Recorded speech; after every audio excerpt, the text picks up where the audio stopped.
Avant, le CDI, c'est un peu considéré comme la norme. Mais aujourd'hui, on assiste à un développement du freelancing et de l'entrepreneuriat. En 2017, c'est 10% de la population française qui exerçait une activité d'indépendant. Et les prévisions pour 2027, c'est de passer à 30% de la population qui sera indépendante. Je pense qu'on peut commencer cette question avec Thomas qui est freelance. Qu'est-ce qui, selon toi, pousse les gens à se lancer en freelance ou être indépendant? Merci pour la question. Je veux bien juste commencer par savoir qui est déjà free dans la salle et qui ne l'est pas encore. Et dans ceux qui ne le sont pas encore, gardez la main levée. Qui est sur le point de se lancer dans les prochains mois? Ok, la majorité. D'accord. J'ai une autre question. Qui est dans l'informatique?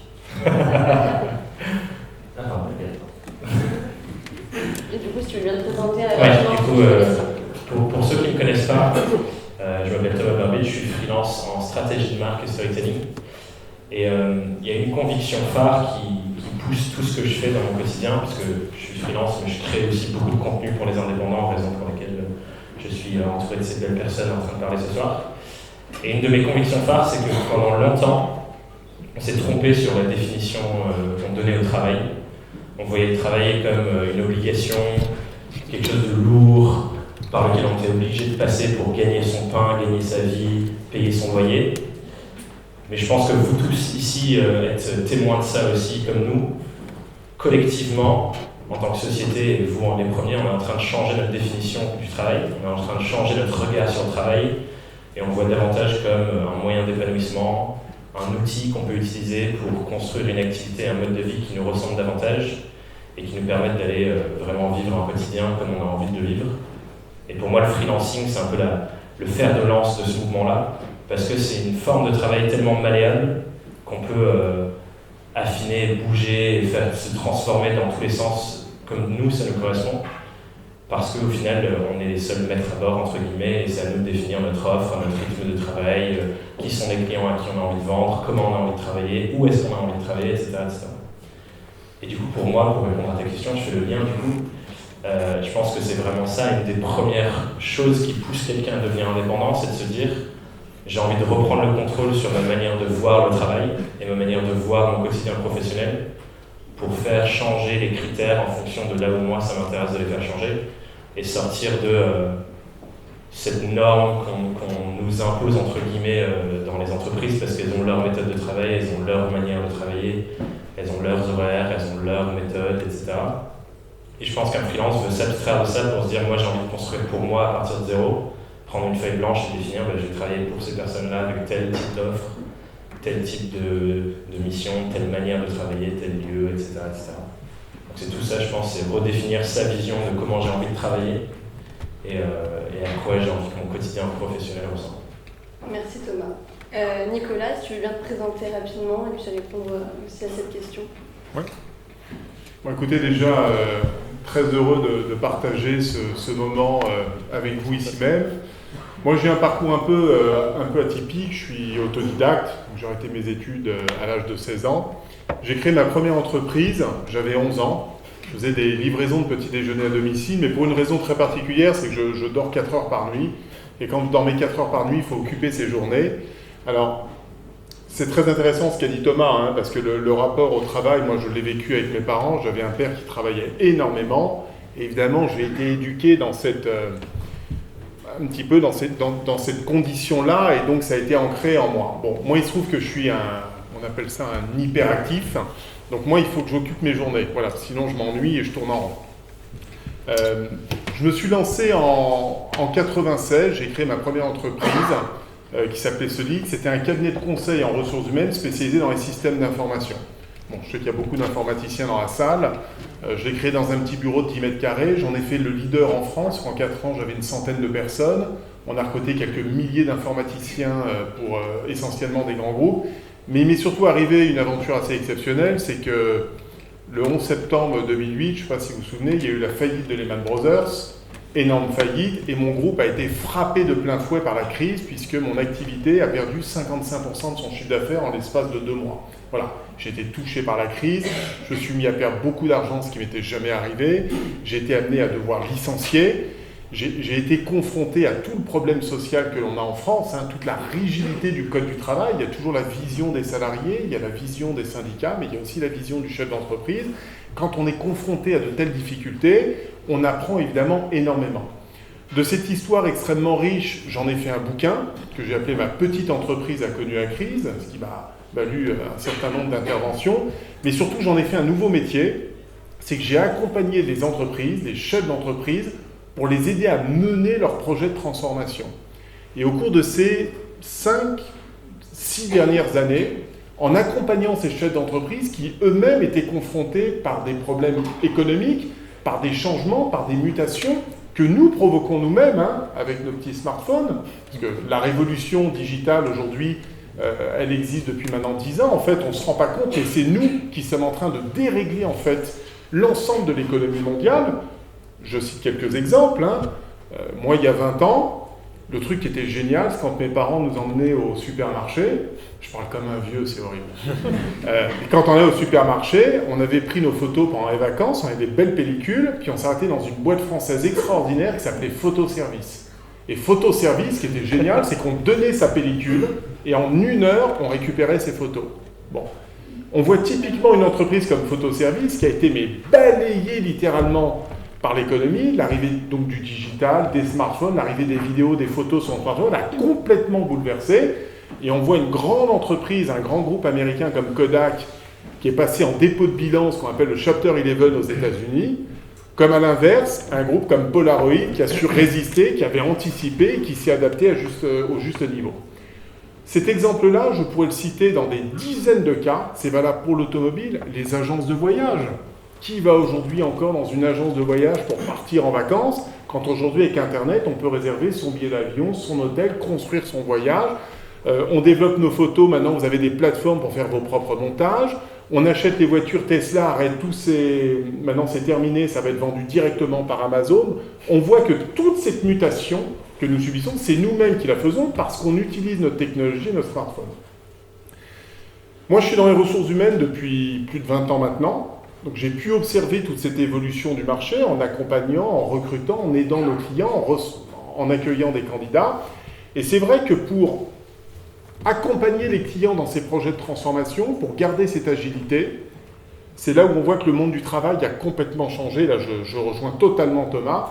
C'est qu'aujourd'hui, les entreprises recherchent de plus en plus de profils avec cette mentalité, cette agilité, cette capacité à s'adapter. Et aujourd'hui, le CDI, on en parlait avec Stéphane pour préparer cette réunion dernièrement, le CDI qui était une espèce un coffre-fort, une garantie pour nos générations, parce que nos parents avaient un CDI, c'était bien de rentrer chez L'Oréal, d'avoir un poste, de monter tous les échelons, comme M. Wayne Jones, et puis de terminer président. Voilà, monter l'entreprise, aujourd'hui c'est ringard, c'est terminé, c'est fini. Parce que les entreprises bougent énormément, et c'est là-dessus, je pense qu'on va intervenir ce soir et qu'on va avoir l'occasion d'échanger avec vous pour vous montrer cette agilité justement et toutes ces évolutions qui sont en fait des opportunités exceptionnelles. Et face au chômage de masse, nous sommes en train de créer tous ces nouveaux métiers, toute cette flexibilité avec un F majuscule. Flexibilité ne veut pas forcément dire précarité, même s'il y a quelques points de faiblesse et lacunes, parce que il faut pouvoir vivre quand même de son métier, se nourrir soi-même, nourrir ses proches, nourrir sa famille, vivre et s'épanouir. On va en parler, mais on est devant un bouleversement qui est en train de s'opérer avec des perspectives assez exceptionnelles pour tout le monde. Ça veut dire je suis d'accord. Merci. Merci Nicolas. Stéphane, du coup, si tu veux te présenter rapidement, et pour toi, pourquoi les gens deviennent de plus en plus indépendants ? Bonsoir, merci également à tout le monde d'être venu, d'avoir pris la votre soirée pour venir nous écouter. J'espère que ça sera pour vous un bon lieu d'échange, d'information, et c'est aussi pour vous un endroit où vous pouvez aussi networker. Pour ceux qui sont freelance ou pour ceux qui vont le devenir, c'est aussi important que, entre guillemets, vous sortez de ce carcan du CDI. Il y a plein d'avantages à devenir freelance, mais ça demande aussi une autre attitude vis-à-vis du travail. Et le temps que vous passez ce soir à venir nous écouter. C'est aussi, je pense, pour prendre de l'information. Et une autre chose qui va être très important, c'est pas pour rester prendre un petit verre à la fin, il y en aura un, on a prévu, et c'est aussi pour networker, parler des expériences des uns des autres.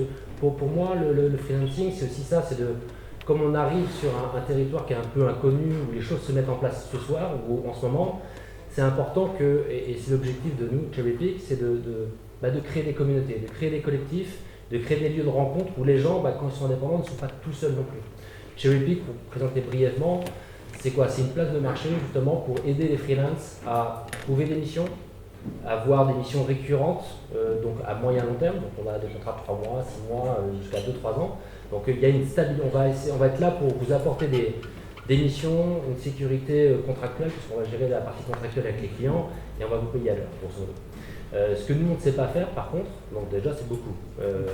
C'est déjà l'essentiel quand on demande un freelance, c'est déjà de trouver des missions et facturer et payer. Mais après, tout ce qu'on ne sait pas faire, c'est pas le cœur de notre business, c'est ce qu'on fait comme ce soir. C'est-à-dire qu'on veut aussi recréer un écosystème où le freelance se pose 15 milliards de questions, en dehors de trouver une mission et comment je gagne ma vie, mais comment je fais pour me positionner, quel statut je vais prendre. Donc là, on est en train de créer tout un collectif de partenaires qui apportent, qui organisent un petit peu l'écosystème du freelance. Et pas mal de startups, pas mal de boîtes qui ont quelques années, mais c'est assez récent comme phénomène.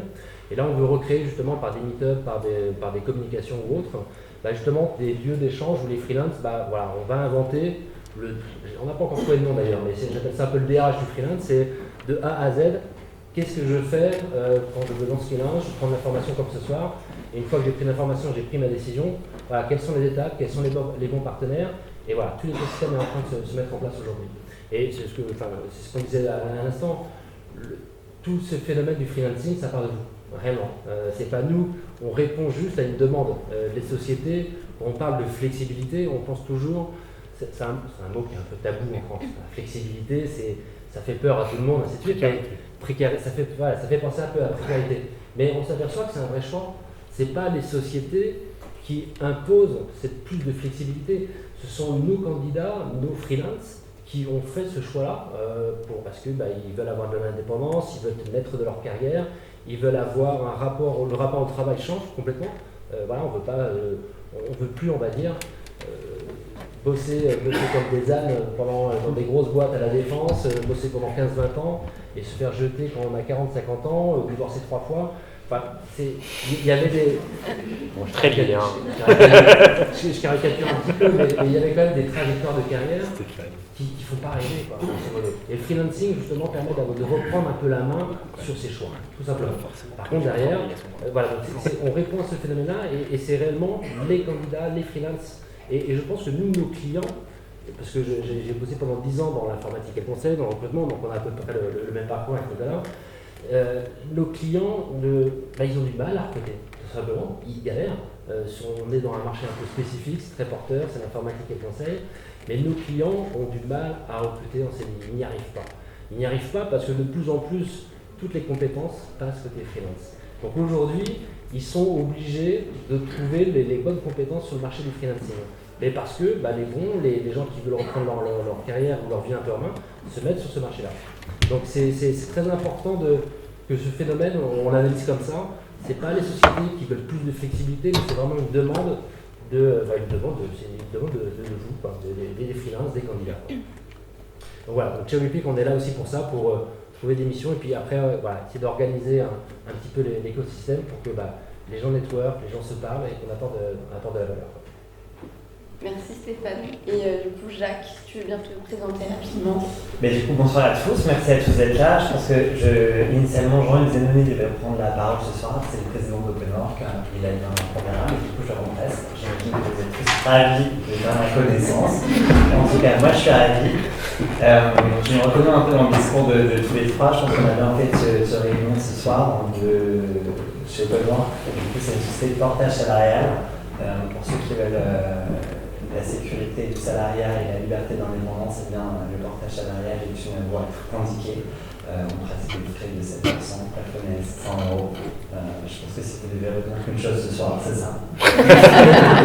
Donc c'est génial, rejoignez-nous. En plus d'avoir une équipe super sympa. Et en plus, on est sympa. Et voir Jacques tous les jours. Voilà. Voilà, donc rejoignez-nous, on est trop cool. N'hésitez pas à nous follower sur les réseaux sociaux et à nous laisser des commentaires sympas sur Google My Business. Non, mais au-delà de ça, comme l'a dit Stéphane, on pense que des rencontres et des relations naissent le business et les opportunités et pas l'inverse. Et c'est pour ça qu'on multiplie des événements pour créer une évolution au sein de nos communautés. Ce soir, il y a 4 communautés qui se rencontrent. Il y a des gens qui suivent Thomas, des gens qui suivent Charity, des gens qui suivent Nicolas et les gens qui suivent OpenWork. Donc c'est l'occasion de se rencontrer les uns les autres et qui sait ce qui se passera demain à partir de cette rencontre. Donc c'est les bienvenus. Merci. Du coup, comment tu peux rajouter Non, quelque chose j'allais juste dire, on commence par la pub pour que le reste soit beaucoup plus intéressant. Donc c'est pour ça que j'ai fait partie de ça. C'est très bien, j'ai des choses que vous en avez pensé. Vas-y, pardon. Du coup, comme on vient de le dire, le CDI c'est fini, on aurait besoin d'indépendance, etc. Et pour vous, à quel moment on peut saisir quelles opportunités on peut saisir pour se lancer en tant qu'indépendant et surtout, c'est quoi les grandes étapes au début quand on se lance? Donc quand on se lance en freelance, c'est quoi pour toi, par exemple Thomas, les grandes étapes, les grandes questions au tout début? Moi, il y a quelque chose que je défends beaucoup avec mes contenus, que ce soit le podcast, la chaîne YouTube ou les événements, c'est que la réflexion du freelancing et de l'indépendance, c'est une réflexion qu'il faut forcément lier avec une réflexion très personnelle pour soi. Ça ressemble à quoi pour moi en tant que personne, une vie et un travail bien vécu. Et tant qu'on ne se pose pas ces questions sur soi et sur qu'est-ce que ça représente pour moi le travail dans ma vie, c'est très dur de savoir comment est-ce que je me positionne en free. Parce que quand on devient indépendant, ton travail et ta vie se lient de plus en plus. Il y a beaucoup moins la séparation vie de travail, la vie pro, vie perso, que quand tu es salarié, parce que quand tu es salarié, tu pars de chez toi, tu vas dans un lieu, tu travailles dans un lieu, tu reviens, et la séparation elle est très claire. Quand tu es freelance, c'est à toi de définir cette séparation.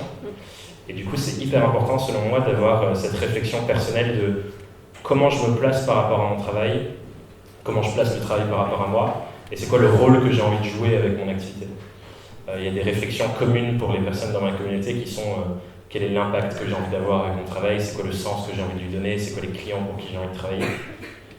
Et ces questionnements-là, ils viennent du fait de maintenant que je suis à mon compte, que j'ai 100% de contrôle sur ce que je vends, sur comment je travaille, autant le mettre dans un sens qui a du sens pour moi, et pas seulement saisir une opportunité commerciale où tiens là il y a un marché ou un business qui a de l'attrait, je vais me positionner là parce que c'est stratégique et je peux bien gagner ma vie, mais avoir cette réflexion très stratégique et business qu'il faut avoir et qu'il faut développer quand on est freelance, parce que forcément il faut qu'on crée un modèle pérenne et on gagne bien sa vie bien sûr, mais avoir cette réflexion là et la réflexion sur soi aussi pour s'aligner et se dire je suis vraiment à la place que j'ai envie de prendre et je construis une activité qui va vraiment me ressembler sur les prochaines années et sur le reste de ma carrière, parce que j'imagine que vous ici, et dites-moi si je me trompe, vous ne lancez pas en freelance en vous disant bon, je vais faire ça pendant 3 mois, 4 mois, 1 an et après je vais arrêter. C'est une réflexion beaucoup plus long terme et du coup pour moi c'est hyper important d'avoir ces deux réflexions qui se croisent.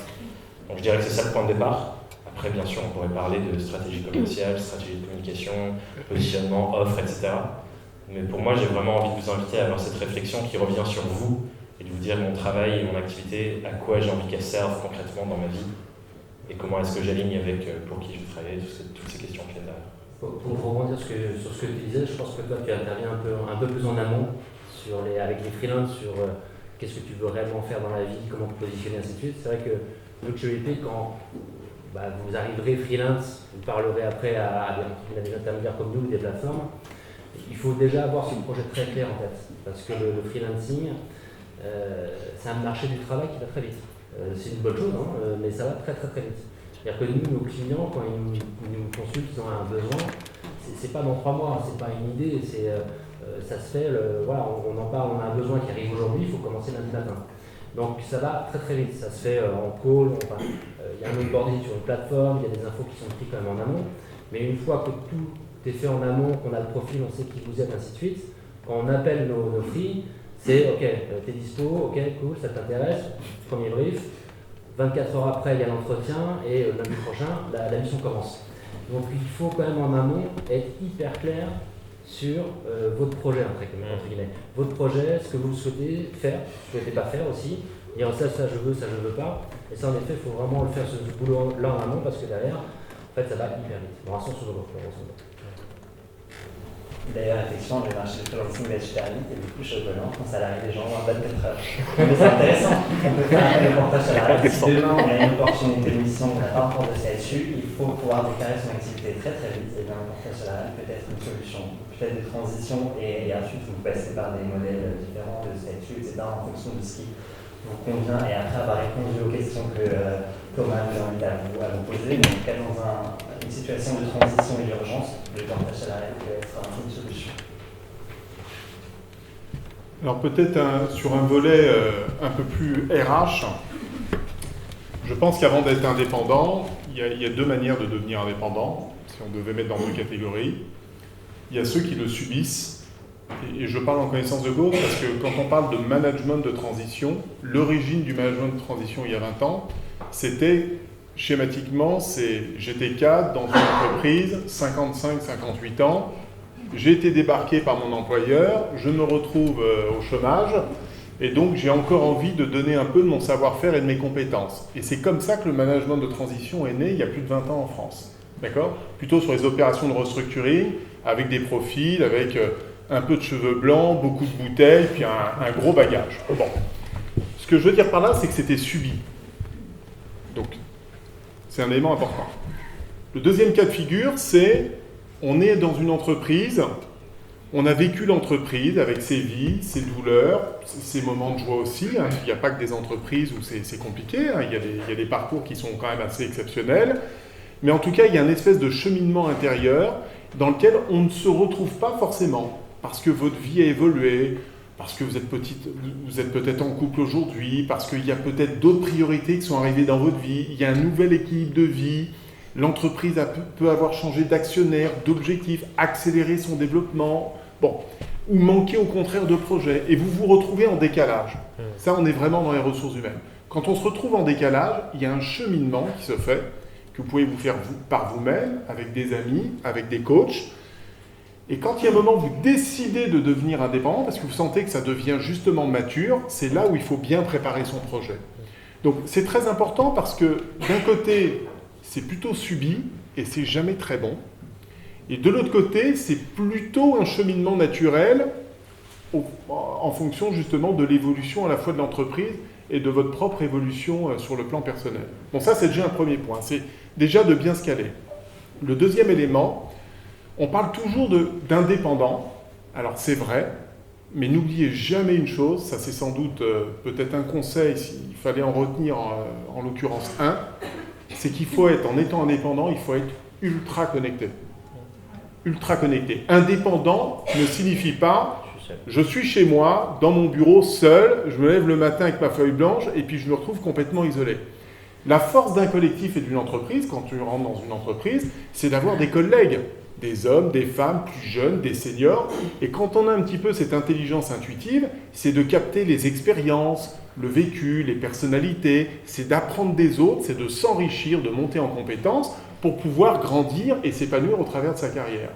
Quand on est indépendant, le gros risque, c'est de se replier sur soi-même, de se retrouver totalement isolé. Or, un indépendant ne réussit que s'il est extrêmement connecté. Connecté par les réseaux sociaux, connecté par des soirées, comme on peut vivre comme aujourd'hui, connecté par des associations, connecté par des collègues qui ont déjà réussi, qui se sont cassés les dents. Et c'est comme ça que vous allez créer votre écosystème.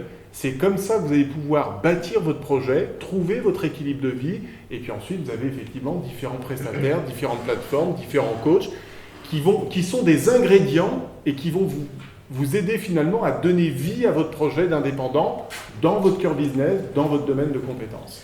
Après, sur ce point, je rejoins réellement, et je pense qu'indépendant, s'il doit y avoir quand même quelques inconvénients, c'est ça.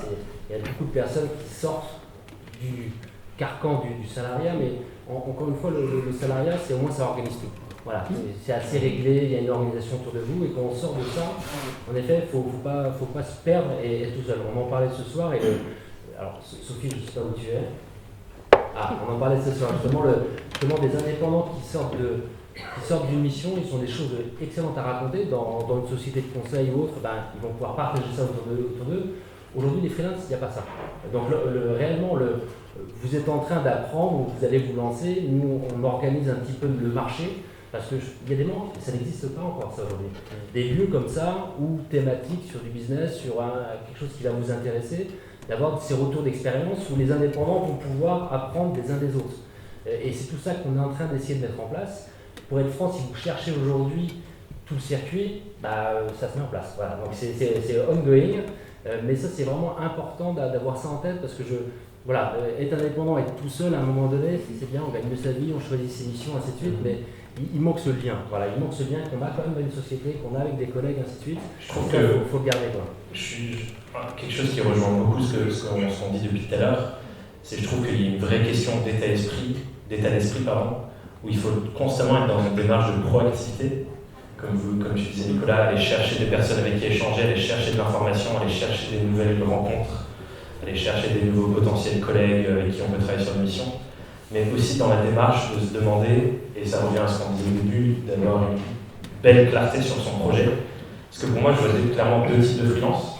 Ceux qui, entre guillemets, subissent, comme je dirais, mais ça peut être aussi par choix, c'est-à-dire les gens qui attendent simplement qu'il y ait un besoin d'une entreprise ou d'un client qui vient les chercher et ils répondent simplement aux besoins en se disant oui, ok, j'ai les compétences, je vais aller faire cette mission. Puis ensuite, on vient les chercher pour une autre mission qui est pas du tout la même que la première, mais ok, j'ai les compétences et je vais m'y mettre. Et clairement, ça, je trouve que c'est une typologie de freelance. Et il y en a une autre qui est plutôt celle qui a clairement défini moi, ce que j'ai envie de faire, c'est ça. J'ai envie de répondre à tel type de mission, j'ai envie d'apporter tel type de prestation et de service à tel type de client. Et ça fait que du coup, quand il y a une mission qui tombe, par exemple, comme je disais tout à l'heure, on est capable de se dire ça c'est pour moi, oui, non, ou avoir une réflexion en fonction de où est-ce que j'ai envie d'intervenir, quels sont mes besoins du moment, et est-ce que j'y vais, est-ce que j'y vais pas, parce qu'il faut avoir cette clarté, comme tu dis. Et je pense que c'est important d'avoir cette proactivité aussi, de se dire je vois que là il y a quelque chose que je pourrais vraiment apporter à ces clients-là, à cette boîte-là, même si aujourd'hui elle a l'impression qu'il faut qu'elle aille chercher par ici sur une mission. J'ai l'impression d'avoir compris que c'est autre chose qu'il lui faut et d'être dans cette posture de conseil, de se dire moi j'ai proactivement envie d'aller chercher aussi les clients avec qui j'ai envie de travailler. Donc je pense qu'il y a vraiment cette notion, cet état d'esprit à transformer aussi, parce que je pense pas que c'est quelque chose qu'on nous instaure beaucoup quand on est salarié. J'ai eu seulement 3 ans d'expérience en tant que salarié, mais rien que là je me suis rendu compte qu'on ne m'apprenait pas dans cette structure à avoir toujours une dimension proactive et toujours proposer de nouvelles choses et toujours aller de l'avant. Et je pense que des gens qui ont été pendant très longtemps salariés, d'autant plus dans des grandes structures, quand on se lance en free et qu'on devient indépendant et qu'il faut vraiment être proactif comme ça et aller toujours de l'avant tous les jours, aller chercher les choses, mais c'est difficile de faire ce switch-là dans l'état d'esprit. Donc je trouve que ce truc-là, ça rejoint un peu tout ce qu'on dit depuis le début. Il faut vraiment intégrer j'ai envie d'aller chercher tous les ingrédients qu'il me faut, et je me mets en avant et en mouvement. Tout à fait d'accord. Et après, tu en as déjà un petit peu parlé, mais du coup, quand on lance son activité d'indépendant, faut savoir ce qu'on a envie de faire, pour qui on le fait, etc. Du coup, c'est définir clairement son positionnement comme une marque va le faire. Là-dessus, tu avais fait 2 podcasts.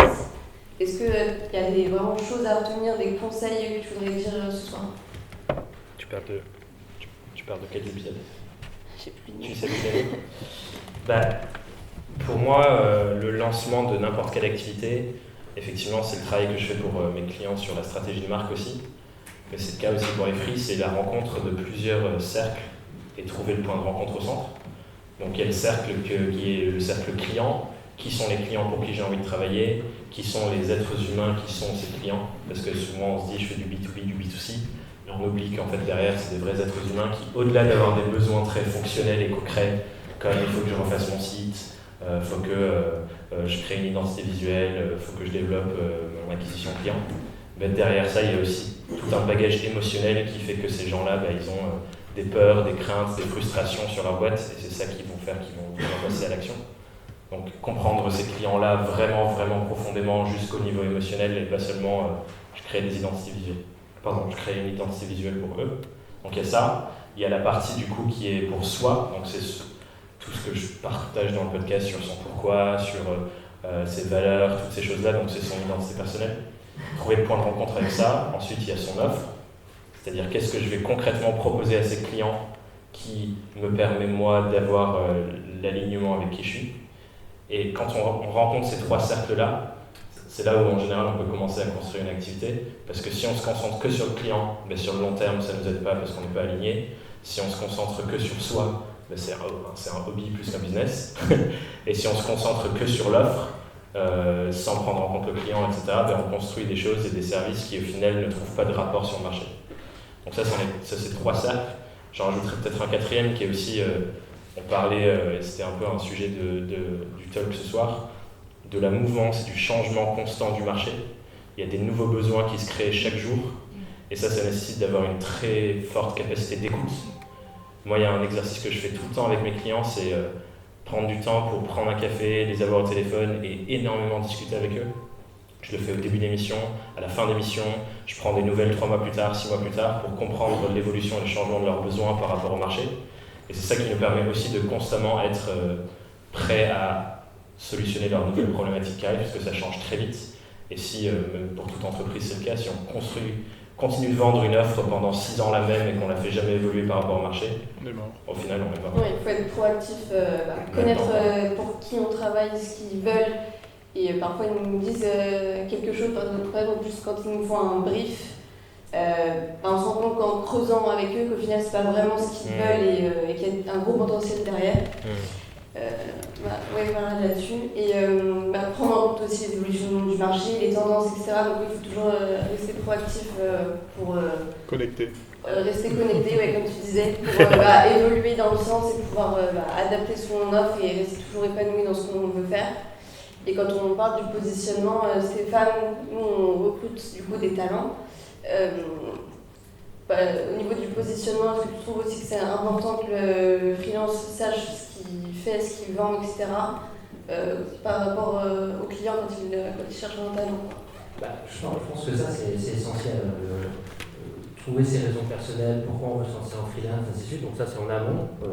Il faut avoir cette réflexion-là. Pour ne pas se lancer au hasard ou par opportunité, mais il faut vraiment avoir un projet professionnel assez abouti, parce que quand on arrive à mon niveau où là c'est directement l'émission, ainsi de suite, avec les clients sont très sharp, ça va très très vite, et quand ils cherchent des freelances, ils cherchent réellement des compétences très pointues, ils cherchent une valeur ajoutée. Pour moi, un freelance, les freelances qui s'en sortent sur le marché, c'est quand même des gens qui ont alors, j'en vois de temps en temps qui sont jeunes diplômés sans freelance. Donc, c'est peut-être l'exception qui confirme la règle sur certaines technos ou certaines niches. Mais il faut quand même avoir quelque chose à raconter. Pour moi, il faut avoir quand même quelques années d'expérience, avoir une expertise assise, bien, et avoir quelque chose à revendre, quelque chose à dire à un client. Donc, il faut quand même un minimum pour une confiance, de se lancer dans un projet. Ok, je fais du marketing, je fais de l'IT, je fais de la photographie, et je suis bon dans ce que je fais, et moi cette compétence-là, je la maîtrise et je sais que j'ai quelque chose à rendre à un client. Parce que de l'autre côté, les clients, quand ils font appel à des free, ils cherchent un expert, ils cherchent une référence réellement. Donc lundi matin, ils n'ont pas le temps comme un salarié où on dit on va recruter un potentiel. Dans le monde freelance, pour moi, on ne recrute pas un potentiel, on recrute une expertise. Et ça change tout en termes d'attente de nos clients. C'est-à-dire qu'il manque une virgule, il manque une compétence. On n'a pas 3 semaines, j'allais dire, on n'a pas 6 mois. On n'a pas 3 semaines pour monter en compétence. Donc avant de se lancer, pour moi, il faut quand même bien se poser la question, qu'est-ce que j'ai à raconter, qu'est-ce que j'ai à apporter, parce que j'ai une expérience dans tel domaine. Je sais que là, je peux avoir une offre qui peut m'intéresser et j'ai les compétences. Et dites-vous bien que lundi matin, grosso modo, chez le client, quand vous commencez la mission, voilà, c'est hit the ground running, il faut être bon, carré, direct. Je pense que ça dépend vachement aussi de la typologie de client qu'on cible. Je pense que tes clients, clairement, c'est un truc qui recherche énormément cette expertise hyper pointue et le fait de pouvoir hit the ground running, comme tu dis, genre du jour 1, on part très rapidement, on est super autonome. Pour d'autres clients, c'est pas forcément le cas, je pense. Et après, ce qui était intéressant, surtout dans ce que tu disais, c'est la notion de perception de la valeur que tu apportes. Parce qu'effectivement, je pense que jusqu'à aujourd'hui, la mesure de la perception de quelle est la valeur de quelqu'un que je recrute, c'est diplôme, année d'expérience, CV. Mais je trouve que pour un freelance, ça change énormément dans le sens où... C'est l'expérience d'abord. L'expérience, oui, mais moi je vois aussi combien de temps concret tu as passé à travailler sur un sujet. Par exemple, imaginons, on met face à face deux profils, quelqu'un qui fait un métier pendant 5 ans et quelqu'un qui fait le même métier depuis 2 ans, mais qui a écrit 150 articles sur le sujet, qui a interviewé 300 professionnels et qui au final a créé énormément de contenu sur le sujet. Tu parles de toi là? Je parle pas forcément de moi, mais en traduisant ça sur les personnes qui sont ici, qui ont une expertise sur un sujet, qui ont quelque chose sur lequel ils travaillent tous les jours, créer du contenu, ça te force à réfléchir à ton sujet, à poser, à organiser ton cerveau, ta pensée, à rencontrer d'autres professionnels, à networker, à apprendre de eux. Et je trouve que ça, on peut le faire très rapidement en 1 an et apprendre plus que de passer 5 ans à simplement faire ton métier. Alors pour ça, je vais reformuler. Donc, en effet, souvent, c'est pas tant les années d'expérience que le niveau d'expertise. C'est ça qui est attendu. Et il y a plusieurs mesures de ça. Que tu aies fait 2 ans, entre guillemets, très intense, ou 10 ans en traînant la savate, pour solo, c'est l'expertise. La vraie question, c'est ça, c'est l'expertise. Et du coup, ce qui est intéressant dans le positionnement, c'est comment est-ce que concrètement tu montres aux clients cibles quelle est ton expertise. Ce qui est, vous, vos métiers en RH, tous les deux, c'est de mettre la bonne expertise en face, et du coup, il faut réussir à savoir qui est l'expertise et qui est ce que je choisis. Mais pour les freelances, dans l'autre sens, c'est de se demander comment est-ce que moi je peux mettre en avant mon expertise, la promouvoir, pour que ce soit ultra visible le jour où le client il est face à mon profil, entre guillemets. Par exemple, sur un site avec, comme je le disais, 150 articles sur un sujet hyper précis, ou un portfolio, ou plein de recommandations d'autres clients avec, dans des boîtes cool, ça joue sur cette perception-là de ah ouais, cette personne, c'est vraiment la bonne personne à qui parler. Moi, j'aimerais rajouter un petit complément parce que je suis pas tout à fait d'accord avec ce que vient de dire Stéphane tout à l'heure sur la notion expertise. Moi, mon métier, c'est que je fais exactement l'inverse. Moi, je vends le savoir-être. Je vends la personnalité. Je vends l'intelligence, la capacité d'écoute. Et c'est vrai que quand on a une plateforme, si on recherche un profil, un développeur sur telle technologie avec tant d'expertise, c'est plus simple de faire matcher. Mais n'oubliez jamais que ce qui va faire la différence, c'est votre personnalité. Et aujourd'hui, c'est à vous de la mettre en avant. Je vais vous citer juste un exemple concret. On peut sortir ici de ce bâtiment et on peut aller après dans 2 restaurants. Vous pouvez prendre les 2 mêmes restaurants. On va prendre 2 pizzerias très simples. Ils font des pizzas, ils ont des ingrédients, ils ont la technique, ils ont l'expertise, ils ont l'ancienneté, ils sont dans le quartier. La différence, elle va se faire où? Elle va se faire sur la serveuse ou le serveur qui va vous accueillir avec un sourire ou pas un sourire, qui va être aimable, qui va avoir ses petites attentions. C'est là où vous allez faire la différence, et vous, en tant que client, qui allez revenir dans tel restaurant plutôt que dans tel autre. Alors après, je suis d'accord, il y a la qualité de la pizza, ce qui a été servi en temps, en heure, le rapport qualité-prix. Et être indépendant, c'est exactement ça. Vous devez développer, évidemment, une expertise et la mettre en avant, mais c'est impératif de l'associer à votre personnalité. C'est là où vous allez faire la différence aussi demain. Et ça, c'est un élément très important. Je cite un exemple qui date d'il y a exactement 2 heures. Je suis en train de placer un manager de transition pour un très grand groupe. J'ai 2 managers de transition. J'en ai un techniquement, il est pile poil. Et j'étais avec le DSI à 16 heures. Eh bien, je lui ai vendu l'autre candidat. Il ne connaît pas la version spécifique de SAP, mais en termes de culture, d'environnement, d'intégration et de capacité à s'approprier vite, eh bien, ce DSI a vu les 2 candidats et au final, je suis très heureux, il a écouté mon conseil et il a pris le 2e qui correspondait mieux parce qu'en termes d'intégration de culture, pour aller manager, pour animer, pour dynamiser, pour réussir un projet en tant que tel, évidemment que la composante savoir-être est essentielle dans la réussite d'un projet. Ouais, tu as pris de l'avance sur moi, je voulais parler justement des soft skills, parce que c'est de plus en plus important dans le recrutement, que ce soit en CDI ou en freelance.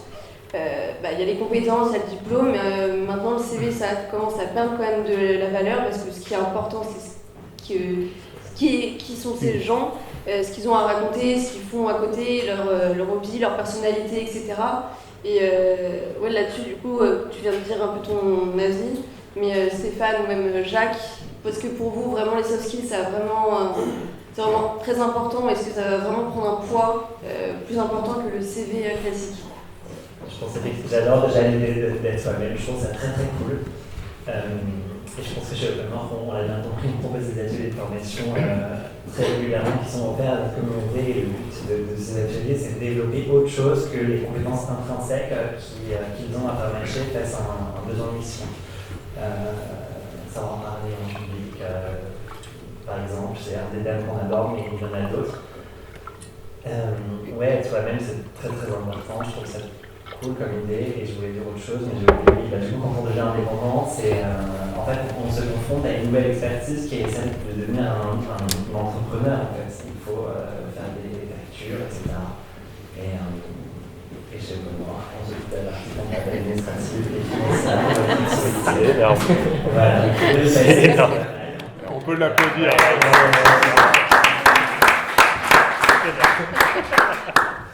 Pour rebondir également sur ce que je disais, en effet, moi, ça fait 10 ans que je fais du recrutement et les CV, j'en ai vu trop. Et c'est vrai, les CV, si un jour je pouvais changer, parce que une plateforme, en effet, on essaie de faire notre propre digitalisation et de changer un petit peu les pratiques en termes de RH, mon rêve, ça serait de supprimer les CV. Un CV, ça ne veut rien dire. 2 ans d'expérience ou 5 ans d'expérience, tout dépend le contenu, qu'est-ce qu'on a fait. Et sur un CV, on ne voit pas la personnalité de la personne. Et tu as raison d'insister là-dessus. Même sur nous, on a 5 communautés, là, on a notre truc ici, mais on a des métiers qui sont très tech, où là on dit voilà, un développeur il développe, il fait. Ah, non, le développeur ne fait pas que développer. C'est 50-50 ou 90, ça dépend des sociétés, mais cette partie soft skills, c'est essentiel. Surtout quand dans la position d'un freelance, je pense qu'un freelance, c'est un prestataire. En face, vous avez un client. Et il y a cette notion de service qui est vraiment très importante à prendre en compte. Et ça, le freelance, dans la posture, et ça, je pense qu'en amont, il faut en effet travailler. Ok, je suis plus un salarié, j'ai une offre, j'ai un savoir-faire, j'ai une offre, que je sais faire ça, le marché il va attendre ça, je vais parler à telle personne, voilà ce qu'il va faire. Il faut avoir toutes ces démarches-là, parce qu'en entretien, finalement on fait des entretiens, c'est un acte de vente, clairement. C'est purement et simplement un acte de vente, et ça c'est vraiment des capacités personnelles. D'ailleurs, il y a des gens qui ont fait des choses très intéressantes, mais il faut les mettre en avant. Il faut savoir les valoriser, il faut savoir dire ok, je sais faire ça, je l'ai fait ici. Et on a toujours un entretien de freelance, c'est pas comme un entretien de CDI, ça ne dure pas forcément toujours 1 heure. Ça peut être des formats de 15, 30 minutes. Et là, il faut être hyper percutant, entre guillemets. Et ça, en effet, c'est la partie soft skill qui va compter. Et à compétence équivalente, même à compétence, entre guillemets, technique inférieure, ce qui prendra toujours le dessus, c'est cette capacité, cette envie, cette motivation, cette culture fit. Et ça, c'est en effet quelque chose qu'il faut travailler, ou en tout cas, il faut en avoir conscience. Un CV, c'est rien du tout. Un CV, ça ne veut pas dire grand-chose. Malheureusement, on n'a pas inventé quelque chose de mieux, entre guillemets. Mais typiquement, nous, on essaie d'avoir d'autres... Pour nos clients, parce que les clients, c'est pareil, ils voient 15 millions de CV. On a des tests techniques, parce que finalement, quelqu'un qui est expert depuis 10 ans dans tel domaine, il fait un test technique, il nous trouve. On a des tests de personnalité, et les tests de personnalité, là, on connaît un peu plus, on a des éléments entre guillemets un peu plus factuels que d'avoir juste une impression au bout de 10 minutes. Quoi. Mais ça, après, nous, on est là pour décrocher l'entretien, et après, c'est à vous de vous vendre, c'est à vous de vous mettre en avant, et ouais, c'est 50 voire 90%.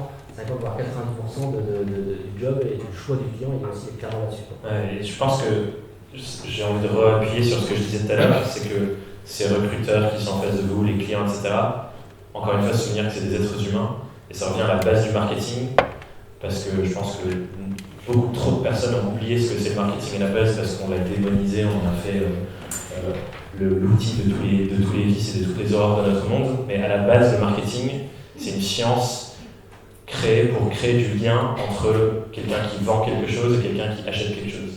Et quand on se souvient que la personne qui achète, le client, in fine, c'est un être humain et que nous, on est un être humain, pour vous, en tant qu'indépendant, votre marketing, c'est simplement comment est-ce que vous créez du lien avec la personne que vous voulez être votre client demain. Et c'est ça qui fera la différence. Une fois que, imaginons, on interroge 5 clients différents, qu'il y a 5 devis, le client, il va choisir la personne avec qui il a le meilleur lien, avec qui il a la meilleure relation. Et ça, c'est aussi votre rôle à vous en tant que free et en tant qu'indépendant de vous demander comment est-ce que je peux développer ces relations avec mes clients pour qu'ils choisissent moi en tant que personne au-delà même de mes compétences. Parce que ce qui va arriver sinon, c'est qu'on va vous demander un devis sur une presta, vous allez envoyer votre devis, il y en a 5 autres qui se sont présentés de la même manière, qui vont envoyer leur devis, ça sera 5 feuilles blanches avec 10 lignes et tout en bas un prix. Et si vous n'avez pas créé une relation avec la personne au-delà du prix et que les autres n'ont pas fait la même chose, ce qui va comparer, c'est le prix. Et il va prendre le moins cher. Du coup, c'est vraiment cette notion-là, elle est hyper importante sur les soft skills, mais aussi sur la relation avec la personne. Parce que ça aussi, c'est des soft skills, de savoir communiquer avec les gens et créer un lien avec eux. Il n'y a pas de recette miracle en fait. Il faut être. Enfin, parfois, on voudrait que je suis extraverti, parfois, c'est pas le cas. Et en fait, il faut juste être complètement sur la ligne de la diversité, d'être à côté des projets. Alors pour rebondir sur ce que vient de dire Jacques, moi j'aime bien donner des petits exemples, être vraiment pratico-pratique, je pense que c'est important. Et on va venir sur les réseaux sociaux par exemple. Ce que vient de dire Jacques, c'est d'être authentique. Moi, par exemple, si je prends sur mon compte LinkedIn, je reçois honnêtement pas mal d'invitations pour rentrer dans ma communauté, dans mon réseau. Qu'est-ce qui fait que je vais accepter quelqu'un et refuser quelqu'un ? Ben, c'est un peu comme sur un CV, quand à l'époque, il y a 20 ans, on envoyait un CV, il y avait des lettres de motivation. Donc vous aviez ceux qui avaient une lettre standard, qui faisaient un copier-coller, et vous convoquiez le candidat en entretien. Au fait, c'est pourquoi, c'est quelle référence ? Oui, d'accord, bon, c'est bon, on va arrêter là, c'est même pas intéressé. De la personne qui avait pris le temps de s'intéresser à l'entreprise, qui était allée sur Internet, qui avait préparé ses questions et qui s'intéresse à l'autre. Hein, on est toujours dans cette relation. Sur LinkedIn, on pourrait dire, bon allez, c'est facile, je vais me connecter sur le compte LinkedIn, là de Thomas, tout ça, puis je vais commencer à inviter, demander des invitations et je fais un truc standard. Ça n'a aucun intérêt. C'est-à-dire que même sur les réseaux sociaux, et encore plus sur les réseaux sociaux, il faut que vous représentiez votre personnalité. Voilà, personnalisez, cherchez, faites plutôt de la frappe, ce que j'appelle chirurgicale, plutôt que du volume. Si c'est pour se plaire et se dire, voilà, j'ai 15 000 followers, j'en ai 15 000, super, génial. Mais la communauté, elle sert à quoi ? Quelle est la finalité ? Est-ce que, voilà. Donc, moi, si j'avais un conseil à vous donner, déjà, au niveau des réseaux sociaux, pour développer soit votre business, soit des contacts, soit des partenaires, faites les choses de manière ciblée, soyez vous-même et soyez authentique. Je crois que c'est un élément aujourd'hui qui se perd énormément. Et comme l'a très bien dit Thomas tout à l'heure, en face de vous, n'oubliez jamais que vous avez des êtres humains. Au final, qu'ils soient derrière son écran, une plateforme digitale ou autre en mise de contact, ce sont des hommes et des femmes, et on est d'autant plus sensible quand il y a une petite touche, une personnalisation. Vous allez par exemple sur les réseaux sociaux mettre voilà, cher Nicolas, j'ai eu le plaisir de vous écouter, ce que vous avez dit est intéressant, je vous invite. Bon, c'est mieux que monsieur veuillez recevoir mon invitation, et puis en gros liker. Bon, ben voilà, vous faites la différence. Je dis parce que j'en vois énormément, et aujourd'hui, il faut faire de la qualité. Il faut faire ce que j'appelle, moi, de la frappe chirurgicale, ciblée. Voilà. Mais après, là-dessus, je suis d'accord avec toi. Après, sans être old school, rien ne remplace. Le digital, les plateformes, c'est qu'un outil. C'est juste un outil. Après, ce qui est réellement important, c'est de sortir de son compte LinkedIn, de son téléphone, de ses réseaux sociaux, pour voir des vrais gens, les rencontrer. Et encore une fois, là, ce soir, je pense qu'il y a plein de personnes qui peuvent se parler, trouver des missions ou répondre à une question d'un autre. Donc, tout est déjà dans la salle, réellement. Donc, il faut sortir, entre guillemets, se forcer à voir des gens, parce qu'en effet, il faut faire l'effort, entre guillemets, consacrer une soirée. Mais sortez, voyez des gens, faites du networking. C'est ça qui fera mûrir votre projet, je pense. Qui vous fera poser les bonnes questions et qui saura donner les bons contacts dans les sociétés dans lesquelles vous voudrez rentrer, tout simplement. Ouais, bah du coup, la qualité plutôt que la quantité, et puis l'humain avant tout. Et quand on est freelance, on n'est pas tout seul, on l'a dit, il faut networker, etc. Mais on peut aussi travailler ensemble. Thomas, je pense que tu peux en parler là-dessus. Clairement, effectivement, on revient à ce qu'on disait tout à l'heure, il ne faut pas, je pense, tomber dans ce truc de je suis indépendant, donc je travaille seul. Il y a clairement énormément de synergies communes à trouver, et moi, quelque chose qui m'impressionne depuis que je crée du contenu et que j'échange de plus en plus avec les indépendants, c'est à quel point, en fait, on a tous les mêmes enjeux, on a tous les mêmes ambitions, les mêmes envies, les mêmes rêves. Et je trouve que la notion de concurrence entre nous en freelance, elle fait aucun sens. Parce que, évidemment, bien sûr, il y a des gens, on va répondre à une proposition, potentiellement. Et en même temps, si on se voit comme ça et que du coup on dit « il ne faut pas que je parle à lui parce que c'est mon concurrent », on se prive d'énormément de choses. Il y a des gens, par exemple, moi je fais partie d'un groupe avec 10 personnes en France qui ont exactement le même métier que moi en tant qu'indépendant. On est rare à avoir mon métier en indépendant, c'est beaucoup d'agences. Mais on a créé un groupe pour discuter tous ensemble, et tous les 2 mois, on passe 3 à 4 heures ensemble pour parler de tout ce qu'on a appris sur notre métier, comment on peut aller plus loin, comment on peut mieux répondre à nos clients, et on avance ensemble et on partage tout ce qu'on fait. Ce qui fait que, à nous 10, on apprend collectivement tellement plus vite que chacun dans son coin à pas se parler. On peut collaborer sur des missions, on peut se filer des missions. Il a intégré, hein, ça veut dire je suis d'accord. On peut se filer des missions quand on n'a plus le temps, parce qu'on se connaît, on sait que telle personne correspond bien à tel type de client, etc., etc. Et ça ouvre énormément de portes. Pour ceux qui sont ici, qui n'ont pas encore vu ce genre de choses, je vous invite vraiment à vous rapprocher, à parler avec des gens qui ont créé des collectifs ou qui sont dans des collectifs d'indépendants. Parce que c'est une merveilleuse réponse à cette peur qu'on peut avoir de la solitude du freelance, où on se retrouve à travailler tout seul, avoir personne à qui parler quand on a des problèmes. Et il y a des collectifs dans tous les sens. Il peut y avoir des collectifs par métier, il peut y avoir des collectifs territoriaux sur une zone géographique, qui reprennent, par exemple, moi je fais partie d'un écosystème d'indépendants, j'ai un collectif au sein de cet écosystème, où en gros on répercute un modèle agence en communication, marketing, design, mais qu'avec des indépendants. C'est-à-dire qu'on répond à des grands appels d'offres à plusieurs, parfois à 10, mais on est tous freelance, et à côté on a tous notre vie, mais on se regroupe pour répondre à des plus gros projets ensemble. Donc clairement c'est un énorme enjeu de travailler ensemble, et ne vous bridez pas à ne pas vouloir parler à vos concurrents, parlez-leur et avancez ensemble parce que vous avez juste envie de faire la même chose en fait. Voilà ce que je pouvais dire. Et puis si l'écosystème n'existe pas, créez-le. Postez, utilisez les réseaux sociaux, créez un écosystème, recherche talent, vous allez voir, vous allez être très surpris, mais ça fonctionne très bien. Mais en effet, je pense que l'écosystème est en train de se créer. Donc c'est vos initiatives individuelles ou groupées qui vont faire les choses. Nous, on est des acteurs, et il y en a beaucoup d'autres, des acteurs autour du freelancing. C'est un phénomène sociétal. Réellement, c'est un phénomène sociétal qui va changer pas mal d'habitudes. Et c'est à nous, entre guillemets, de co-inventer au fur et à mesure. On a lancé des initiatives comme ça, comme ces meet-up-là, où on est plusieurs partenaires à travailler autour du sujet du freelancing. On a mis en place des Slack où finalement, les gens qui, là ce soir, si vous voulez garder contact avec les uns les autres, vous n'êtes pas revus, voilà, on va vous envoyer un lien sur un Slack. Et vous pourrez reposer vos questions, on sera tous là, et toutes les personnes seront là sur cet écosystème de Slack pour reprendre des contacts. Et après, les cafés, c'est à vous de les organiser de votre côté, grosso modo. Mais ça, c'est vraiment important de faire cet effort-là, parce que rien n'existe. Surtout en France, on prend le marché du freelancing, et c'est ça qui a été moi mon déclic pour monter le Cherry Pick sur le freelancing. J'avais fait un rendez-vous avec un DRH, à l'époque d'un grand groupe du CAC 40. Il avait reçu un projet de siège aux États-Unis. Le projet s'appelait Liquid Workforce. Liquid Workforce, donc c'était aux États-Unis. Il ne travaille pas sur la flexi-sécurité, il travaille sur la liquidité du marché du travail. Alors en effet, si vous parlez de ça en France, c'est compliqué. Parce qu'on a peur, on ne dit même pas flexibilité, on dit flexi-sécurité. Donc on n'assume pas du tout le terme. Et la vision qu'eux avaient de l'organisation d'un grand groupe de demain, et vous prenez un groupe du CAC 40, et ça c'est une vision très sérieuse, il y avait toutes les étapes du projet, comment on va faire ça en place, c'est en dehors du, alors je fais ça simple, mais en dehors du CODIR et du COMEX, qui sont des salariés, tout le reste, c'est des freelances.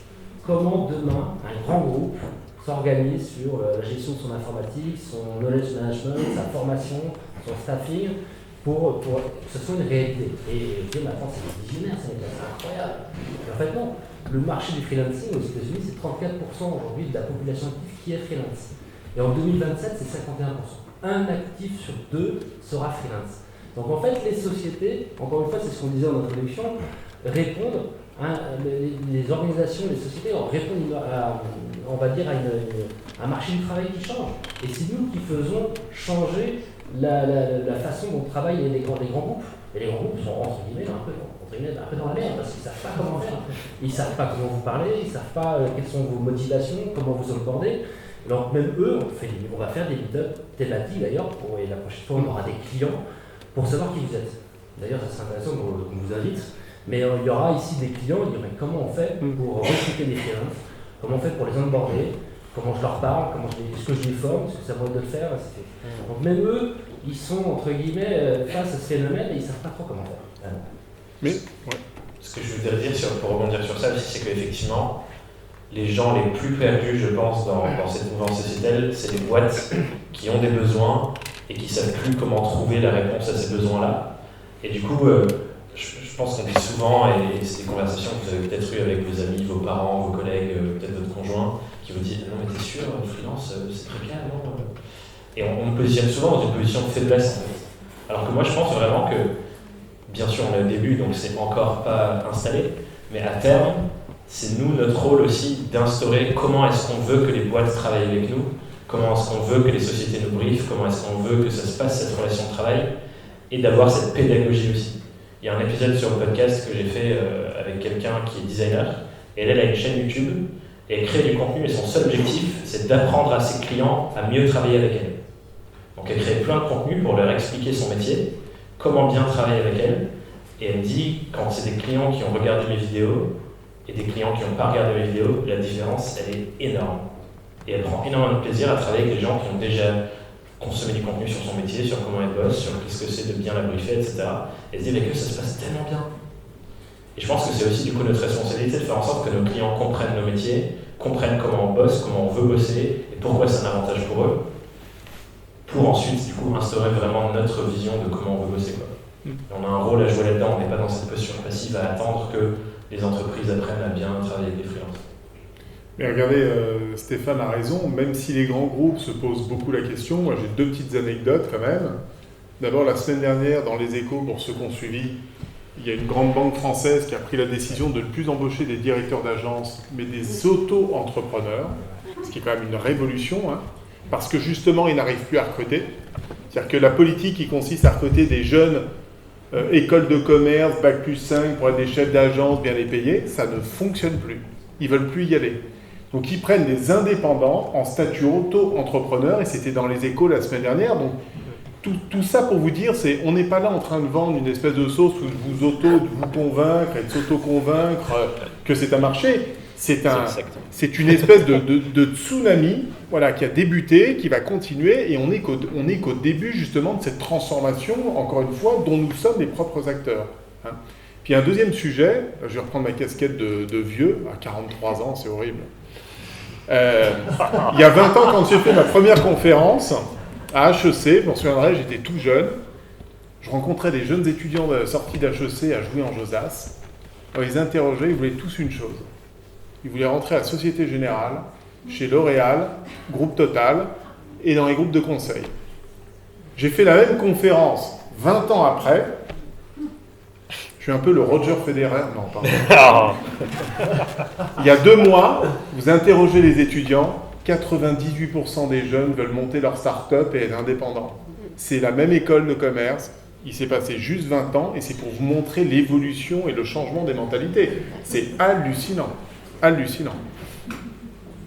Ouais, c'est ouf, hein. Tout le monde a envie d'indépendance, et c'est fini on rentre dans une boîte et puis on reste 30 ans dedans, et puis après on se fait licencier, c'est la galère comme on disait.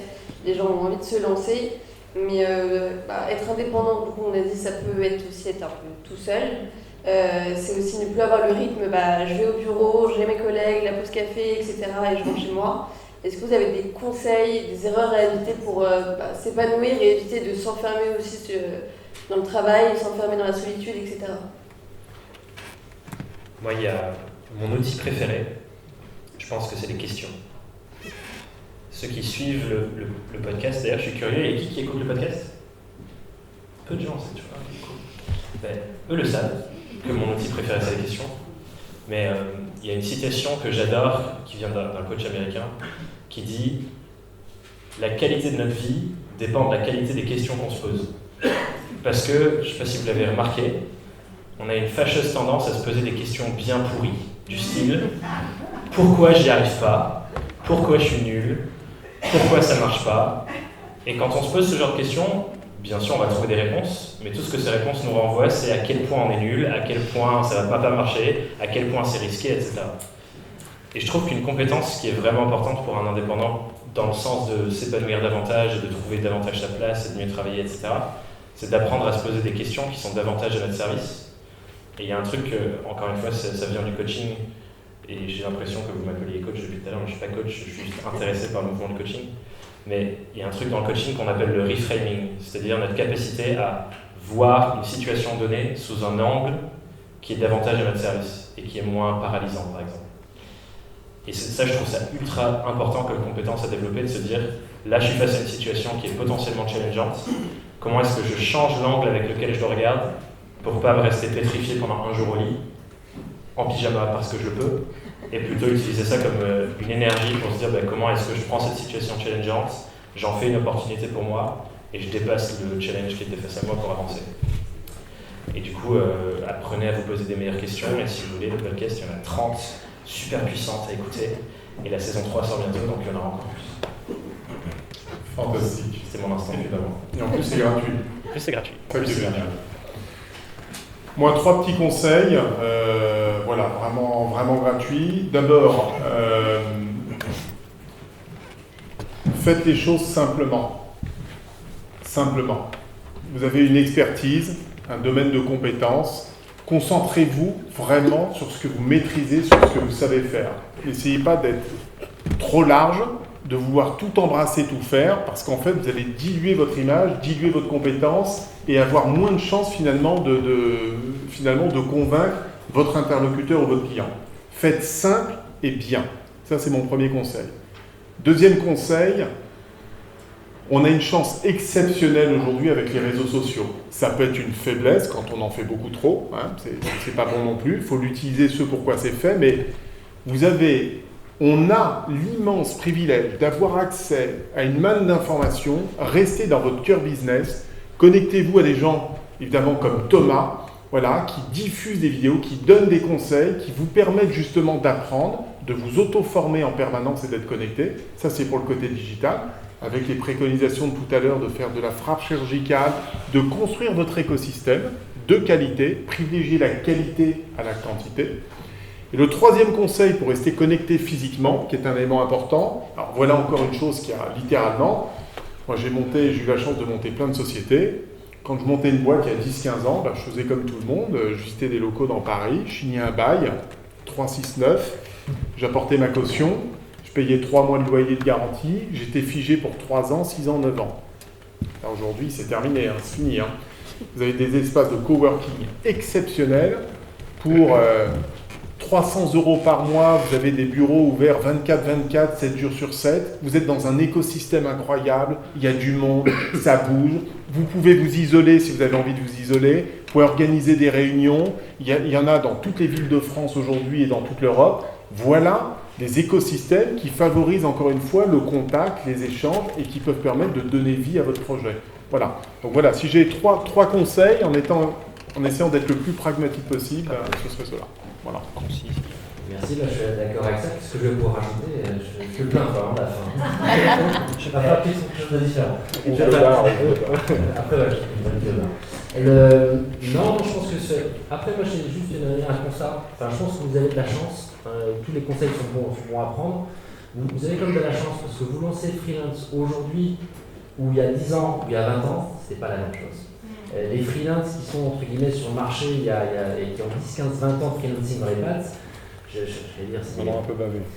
Ils en ont un peu bavé, c'est des gros lascars, grosso modo, et c'est c'est des entrepreneurs parce qu'ils se sont démerdés sur se lancer sur un projet où voilà, c'était pas du tout, on va dire, à la mode. Les clients, quand on parlait de freelance, ils ne savaient pas trop de quoi on parlait, donc c'est compliqué de trouver des missions, se faire accepter. Enfin, il y a énormément de barrières, vraiment. Et ceux qui ont, entre guillemets, survécu pendant freelance il y a 15-20 ans, ils ont galéré, ou c'était des vrais entrepreneurs, ils passaient leur vie à faire du business développement, du networking, et je pense que ça leur prenait 50% de leur temps, c'est ce que vous allez faire ce soir en prenant un verre, c'est du networking, mais eux c'était leur job à temps plein. Avec du recul, quand on est freelance, je pense que, je sais pas, mais à moins que vous soyez des business développeurs et que ce soit votre passion, mais je pense que chacun a son savoir-faire, c'est dans l'informatique, de photographie, de marketing, c'est ça que vous voulez faire finalement. Vous ne voulez pas passer 70% de votre temps à faire du networking et du business développement. Ce qui était le cas. Aujourd'hui, réellement, vous avez une chance incroyable parce que je pense que ce phénomène de société, il est reconnu. Si vous êtes là, c'est comme ça. Dites-vous bien que le monde économique, nos clients, les politiques, ils observent ce qui se passe là-dessus. Tous les ans, il y a un forum qui s'appelle le forum du travail indépendant qui réunit les boîtes du CAC 40 et le monde politique. Et là, les boîtes du CAC 40 essaient d'expliquer à nos ministres ce qui se passe sur ce marché-là. Alors, c'est assez amusant parce que déjà, le CAC 40 ne comprend pas grand-chose. Ils expliquent à d'autres personnes qui comprennent encore moins. Donc, c'est amusant. Moi, j'y vais tous les ans quand même pour prendre des notes. Mais ça montre quand même l'intérêt. Donc, tout se met en place, ce phénomène de société. Même si on en est au début, on en entend tous parler. Je pense que dans 10, 15, 20 ans, ce sera une norme, en fait. Et exactement comme aujourd'hui, ou comme les jeunes d'école de commerce, les majors de promo, ils rentrent plus chez Accenture, ils rentrent plus chez L'Oréal. Ceux qui ont le choix, ils se mettent free, ils montent leur boîte, ils montent une start-up, mais ils vont plus sur ce monde de salariat où, finalement, qui était un peu déceptif. On pouvait faire carrière toute sa vie, et le CDI ne protège plus personne, en fait. C'était une des promesses du CDI, c'est d'avoir une stabilité. Mais on le voit très bien, il y a des boîtes qui font des PSE, qui virent des gens, et donc finalement le statut du salariat ne protège rien.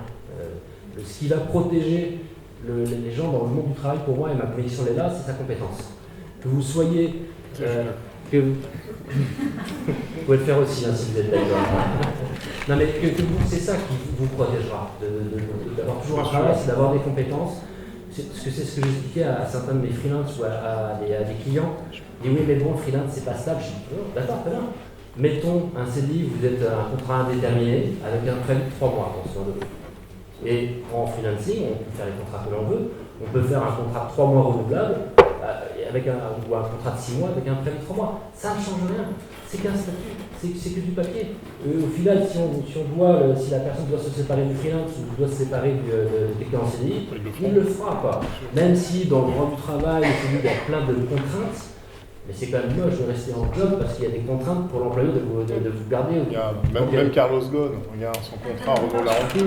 Oui, voilà, vous voyez, lui, il n'est pas à l'abri. Donc au final, vous avez quand même énormément de chance parce qu'aujourd'hui, c'est quelque chose l'écosystème se met en place et moi je trouve ça enthousiasmant, réellement. En dehors de réinventer la façon dont on fait notre métier, on va le faire avec nos communautés de freelance, nos collectifs. Il y a pas mal d'idées qui arrivent et l'écosystème est prêt. Enfin voilà, s'il y a un moment où il faut foncer, à un moment donné, c'est maintenant, sinon on ne le fera jamais. Et il y a du partage à l'arrière ici. J'allais dire, entre les évolutions politiques, etc., les choses changent, évoluent, mais il y a encore pas mal de choses qui sont attachées aujourd'hui au salariat. Le fait de cotiser sa retraite, le fait de déclencher, de débloquer son droit au chômage. Si on a un projet d'investissement dans l'immobilier, par exemple en CDI, c'est encore plus rassurant pour son banquier. Et bien, c'est vrai, il y a des gens qui sont d'accord. Vous voulez mettre ça du coup, du coup, le portage salarial, en fait, on propose aux gens d'être salariés en CDI ou en CDD, donc encore une fois, on s'inscrit dans cette flexibilité, mais en offrant toujours la sécurité, plus d'avantages qui sont attachés aujourd'hui après le salariat. Donc, les choses évoluent. Ça, on l'a bien compris, mais... Est-ce que tu avais un mini truc à rajouter ou pas? J'ai peur que ce soit trop long, mais en fait, ce que j'avais envie de dire, c'est deux choses. Je pense qu'il y a une première partie de notre travail aussi à nous, c'est au-delà de ces questions de statut, de salariat, de freelancing, de CDD, de portage, peu importe, c'est de nous voir nous-mêmes davantage comme des professionnels avec des compétences qui avons des choses à apporter à des projets, au-delà d'être un rouage dans une grosse boîte ou un indépendant qui fait son business à côté. Mais je pense que le marché du travail va davantage aller vers ça, c'est de dire comment est-ce que je réunis des professionnels avec des compétences complémentaires dont j'ai besoin pour monter un projet, peu importe leur statut finalement, que ce soit des freelances qui se regroupent ou 3 personnes en salariat plus 5 personnes qui soient freelance par-dessus. Et à terme, Non, j'étais perturbé. Et je pense que du coup, c'est aussi une posture que nous on doit avoir, c'est de se dire, en fait, le statut au final, c'est juste un outil pour construire notre activité professionnelle de différentes manières. Mais ce qui est vraiment important, c'est quelles sont les compétences que j'ai envie de développer et l'apport que j'ai envie d'avoir pour différents projets à différents moments de ma carrière. Donc c'est ça que je voulais apporter sur cette première vision. La deuxième chose, j'ai oublié, donc ça sera ma question. Merci. Je pense que du coup, ce qu'on peut retenir, c'est que vous avez de la chance, que vous avez des compétences, une belle personnalité, qu'il faut vous vendre, qu'il ne faut pas avoir peur, qu'il ne faut pas rester seul, qu'il faut participer à des meet-ups comme ça, écouter tout le contenu que fait des personnes comme vous pour vous aider et avancer ensemble et aussi développer vous, votre personnalité et vos compétences. Donc merci à vous 4 pour cette belle table ronde. Mais s'il y en a qui ont des questions, c'est le moment. Donc moi c'est Pierre, étudiant en développement informatique. Et voilà. Enchanté. Enchanté Pierre. Enchanté.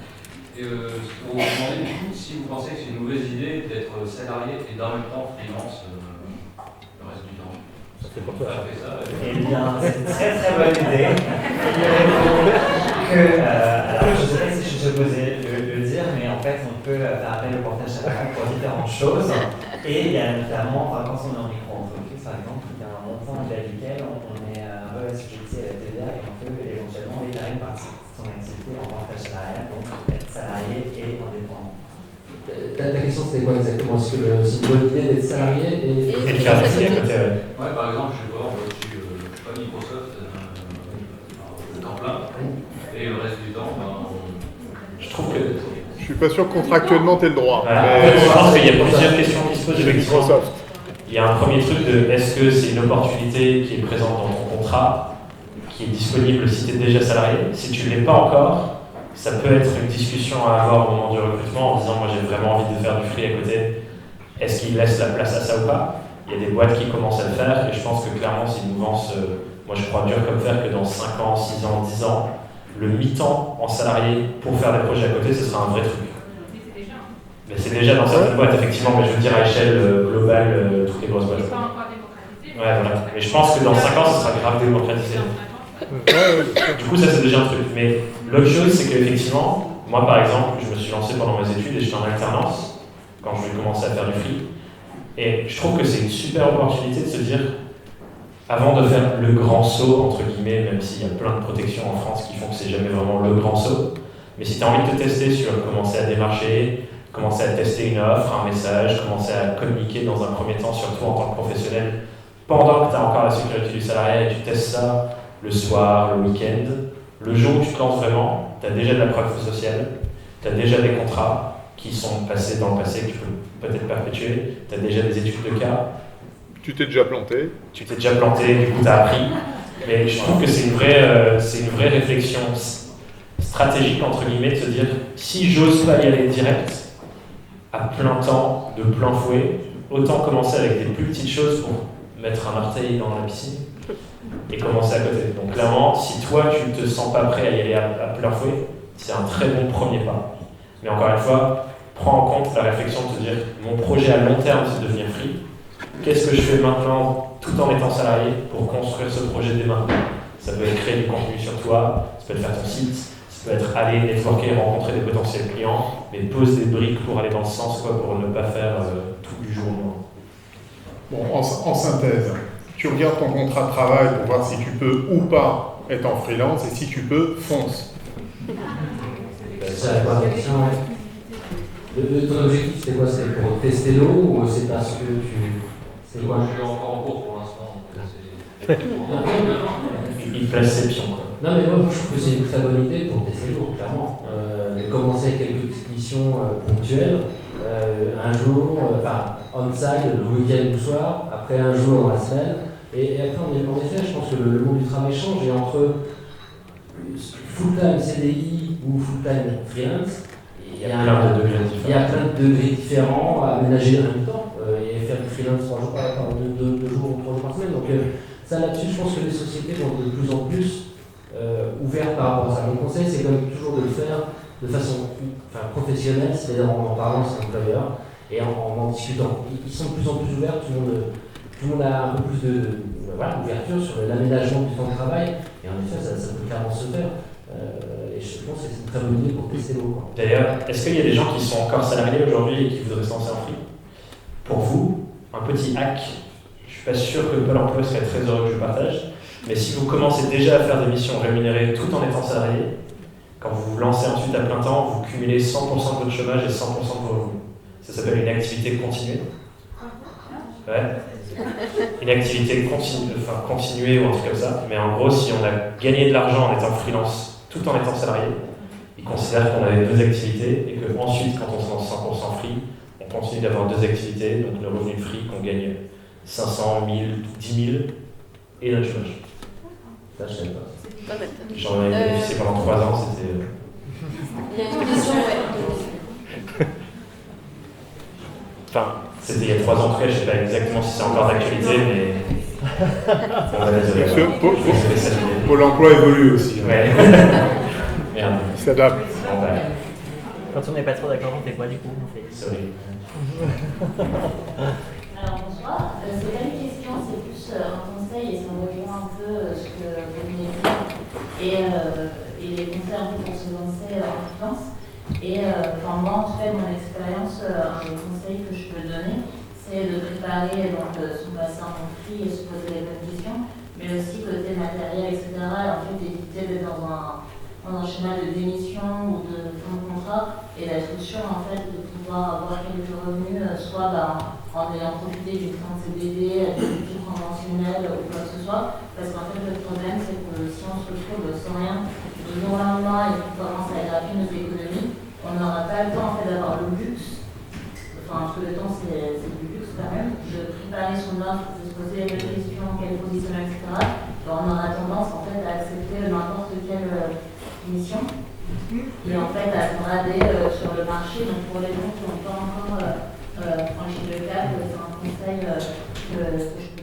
C'est un bon conseil, ou soit comme disait le dessus derrière, c'est le salarié commence un peu de freelancing, mais en fait, quand on se lance freelance, on fait le grand saut. Encore une fois, on est en France. En France, on ne ferait jamais le grand saut et on atterrit sur le bitume. Donc il y a le pôle emploi derrière. En effet, le hack le plus simple, c'est faire une rupture conventionnelle. Ça permet d'assurer un petit peu ses arrières, le temps de voir que ça marche en fait. Mais assez rapidement, encore une fois, si vous avez posé les bonnes questions, vous avez les bonnes compétences et vous avez quelque chose à dire à des clients et vous avez une valeur ajoutée à apporter, rapidement vous allez vous rendre compte que ça marche très bien en fait. Ça marche très bien. Les questions.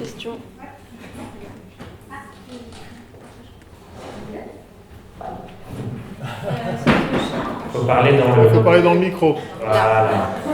Bonjour, Sophie Auchard, je conseille et remplace des managers en marketing, expérience client et digital depuis 8 ans, après 15 ans de salariat dans des grands groupes télécommunications. Et je voudrais revenir sur certains points que vous avez évoqués. Vous parliez d'expertise. Je suis assez d'accord avec vous sur le fait qu'il faut avoir des expertises à vendre pour pouvoir être indépendant. Mais moi, ce que je constate quand même, c'est que la plus grosse difficulté, qui n'est pas mon métier, c'est effectivement de trouver ses clients. Et savoir se vendre. Et donc, ça, je trouve que vous n'en avez pas suffisamment évoqué aujourd'hui. Et c'est quand même un gros sujet d'arriver à enchaîner des missions. Moi, je fais en général des missions souvent longues. Et de les enchaîner, c'est quand même une grosse difficulté. Parce qu'effectivement, mon métier, c'est le marketing, le digital, l'expérience client. Et c'est pas la prospection commerciale. Merci pour la question. C'est le cas de Cherry Pick. Nous, ce qu'on a étudié, ce qu'on a vu quand les trois freins pour les freelances, quand ils veulent se lancer, alors je ne pose pas pourquoi ils veulent se lancer, l'autonomie, ainsi de suite, mais les gros freins, trouver des missions, donc avoir accès à des marchés, avoir, une fois qu'on a ça, le truc d'après, c'est avoir une visibilité financière. Donc, c'est bien, j'ai une mission, mais qu'est-ce que je vais faire dans 3 mois, dans 6 mois, dans 9 mois, d'avoir cette visibilité-là. Et le troisième problème, entre guillemets, frein, c'est ce dont on en a parlé, c'est que je suis un peu tout seul. Comment je m'organise, c'est quoi ma couverture sociale, ainsi de suite. Donc ce troisième point, c'est le collectif que l'on va essayer d'organiser qui va y répondre. Mais les deux premiers points, c'est le cœur de métier de Cherry Pick. Pour vous donner accès à des missions et avoir une visibilité financière. Encore une fois, vous avez de la chance, parce que si vous pensez que c'est difficile aujourd'hui, c'est encore plus dur il y a 10, 15, 20 ans. Ça a changé. Ça change aujourd'hui. Entre guillemets, vous avez... Ça a changé. Enfin, moi, je trouve que le format du freelance, il a changé. Alors moi, ça fait 22 ans que je suis freelance. Voilà. Alors, bonsoir, je suis Ellie. Je suis designer graphique et je suis indépendante. J'ai toujours été indépendante, je n'ai été qu'indépendante parce que je n'ai pas voulu faire autre chose. Et donc, j'ai connu toute la période où ça a été très très facile, où il y a eu plein de boulot.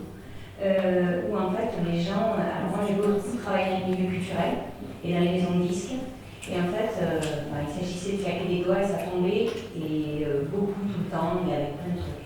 Mais en fait le métier a changé à moi, il a vraiment pris un virage au niveau des indépendants, en tout cas dans mon secteur. Qu'est-ce que tu fais déjà? Je suis designer graphique. Et moi j'ai monté mon studio graphique, on est deux à travailler là, et il y a un moment où en fait le culturel s'est cassé la gueule, vraiment. Et finalement je me suis fait avoir un moment dans l'effet entonnoir de mon métier, où en fait j'ai la sensation que le secteur s'est rétréci autour de moi, et j'ai certainement pas été chercher ailleurs au bon moment comme il fallait. Et du coup, il y a 6 ou 7 ans, ben, ça a vraiment basculé. Et donc, tout ce que vous êtes en train de dire là, je suis entièrement d'accord, mais sur l'ouverture, se reposer la question de qui je suis, ce que je veux, là, je suis en train de vivre c'est la deuxième partie du rêve de mon métier. Et ce soir, je suis là vraiment pour ça, parce que ce besoin d'air frais, là, ce clic-là, moi j'ai la sensation qu'on est à son main. Non, pardon. Alors, ce que vous venez d'exprimer là, c'est exactement ce que je vous expliquais tout à l'heure sur la transformation de tous nos entreprises. Pourquoi est-ce que vous avez moins de boulot en fait depuis 7 ans qu'il y a eu le basculement? En fait, il est très simple, hein, c'est qu'on n'achète plus de CD. C'est tout. C'est les plateformes, on n'achète plus de CD, le marché s'effondre, ils perdent de l'argent, ils réduisent les budgets et indirectement, et même directement, vous en subissez la conséquence. Ça montre bien qu'il faut être connecté.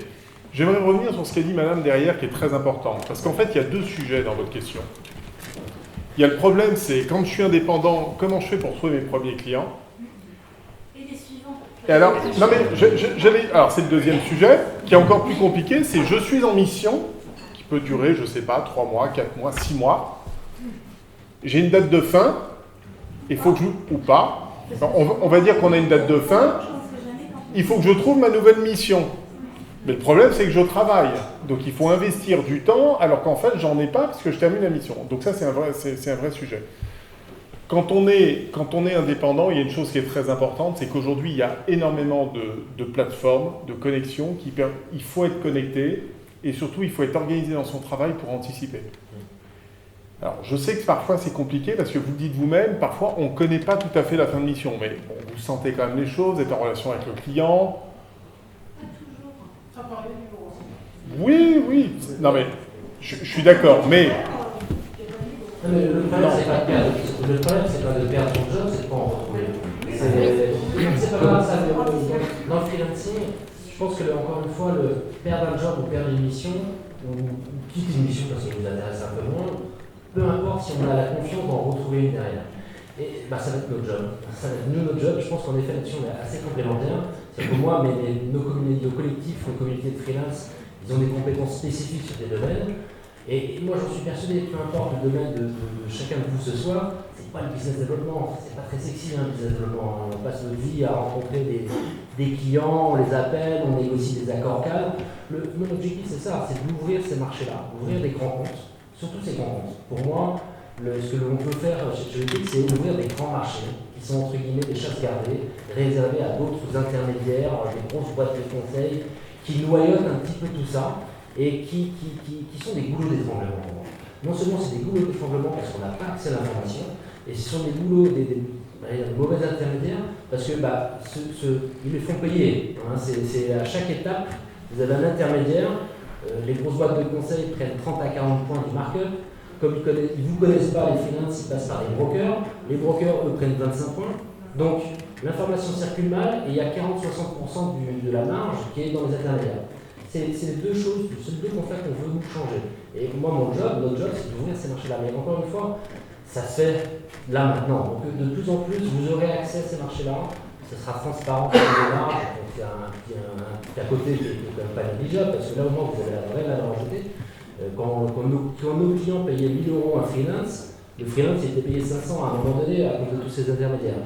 Donc là, vous avez un circuit court, tout simplement. C'est vous, là, alors il faut quand même un intermédiaire pour gérer les paiements. Vous n'avez pas envie de faire le recouvrement chez EDF et de payer au bout de 6 mois, grosso modo. Donc nous, on garantit un paiement au mois, on gère la partie contractuelle et surtout ça, on vous donne accès à ces marchés-là. Et après, mon job, une fois que je vous ai donné accès à ces marchés-là, j'ai le même objectif que vous. Quand je ne vais pas travailler avec quelqu'un, je ne sais pas si je peux lui faire confiance ou pas. Cette partie soft skill, qui elle est, comment elle se comporte dans l'émission, c'est compliqué. Donc pour moi, j'ai un free, et ça c'est notre job aussi. C'est pas forcément le Mais c'est variable de sens quand on est free. Oui, mais c'est pareil pour vous. Parce que des intermédiaires, on n'a pas toujours confiance non plus. Et dans les intermédiaires, il y a à boire et à manger, quoi, clairement. Donc, je pense que c'est utile aussi de notre côté, parce que je sais qu'en étant free, malgré nous, à des moments, on se spécialise dans un certain secteur et après, on vient toujours rechercher dans ce secteur. Et c'est vachement bien. C'est une question de l'évolution. C'est vachement bien d'arriver. Ça, c'est vrai. Parce que tous les jeux dans le même panier, c'est super flippant. Je voulais juste Je voulais juste, avant de continuer cette discussion, parce qu'elle est hyper intéressante, mais j'ai envie de revenir sur la question de Sophie pour servir tout le monde aussi, parce que ces discussions-là, effectivement, on peut les avoir ensuite en petits groupes si ça vous intéresse. J'ai envie de répondre à la question de Sophie pour tout le monde, parce qu'effectivement, les clients, c'est un vrai sujet. Et je pense que, évidemment, les plateformes comme Cherrypick, comme Val, tout ce genre de choses ont un rôle à jouer pour ouvrir l'accès aux marchés qui sont aujourd'hui encore limités par je veux un acheteur, etc. Mais on a aussi notre rôle à jouer. J'ai envie de revenir sur ce truc de comment vous pouvez prendre la responsabilité de ça. Et je vais utiliser mon outil préféré des questions. Donc, je vous invite à noter ces questions dans l'ordre pour vous les poser pour trouver vos clients. La première question, c'est qui sont les clients que vous ciblez? Normal, c'est la réflexion marketing que tu dois avoir tous les jours, Sophie aussi, c'est qui sont nos clients cibles, numéro 1. Deuxième question, pourquoi est-ce que ces clients cibles ont besoin de vous? C'est quoi la problématique à laquelle vous répondez? Et la question qui se cache juste derrière, c'est est-ce qu'ils sont vraiment conscients qu'ils ont besoin de vous? Parce que tant qu'ils ne sont pas conscients qu'ils ont besoin de vous, jamais ils vont venir vous chercher. Parce qu'ils n'ont même pas conscience de leur problématique et de quelle est la solution que vous pouvez leur apporter. Quelque chose que vous pouvez mettre face à ça, du coup, encore une fois, c'est ma réponse parce que j'adore ça, c'est de créer du contenu pour éduquer votre cible et vos clients cibles à pourquoi est-ce qu'ils ont besoin de vous particulièrement en tant que compétence, métier, mais aussi en tant que personne. Ça, c'est les deux premières questions. La troisième strate, c'est ces clients cibles, où est-ce qu'ils se regroupent? Est-ce qu'ils viennent à des rendez-vous comme ça? Auquel cas, c'est intéressant pour vous de vous positionner de telle manière à être sur scène quand ils viennent à ce genre de rendez-vous. Est-ce qu'ils se réunissent dans des groupes sur Facebook, sur LinkedIn? Est-ce que c'est plutôt des gens qui sont sur Instagram? Est-ce que c'est des gens qui lisent tel ou tel journal? Auquel cas, c'est intéressant d'écrire un article dans ce journal, etc. etc. Donc, où est-ce qu'ils se regroupent? Et comment vous pouvez vous positionner dans ces endroits de sorte à travailler la perception qu'ils ont de vous en tant que personne. Si aujourd'hui je suis sur scène, c'est pas venu en un claquement de doigts, c'est parce que ça fait presque 2 ans que je crée du contenu, parce que j'ai envie d'avoir une posture de confiance et de perception de valeur ajoutée pour les indépendants. Jamais j'aurais été invité ici si j'étais juste quelqu'un qui dit « ouais, j'aide les indépendants de temps en temps à développer leur activité ». Non.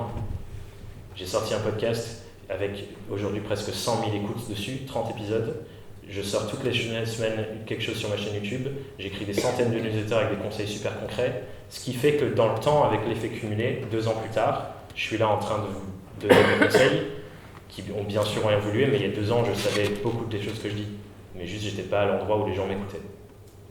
Donc Sophie, en fonction de qui sont tes clients, je t'invite à vraiment te demander comment est-ce que je peux me mettre dans des situations où ils vont apprendre de moi, voir que je peux leur apporter énormément sur leur problématique, et ensuite qu'ils viennent échanger avec toi, presque te demander « Sophie, qu'est-ce que je fais? Voilà ma problématique. » Et toi, tu vas dire bah, « Génial, je vais venir chez toi pendant 3 mois, 6 mois, 9 mois, 1 an.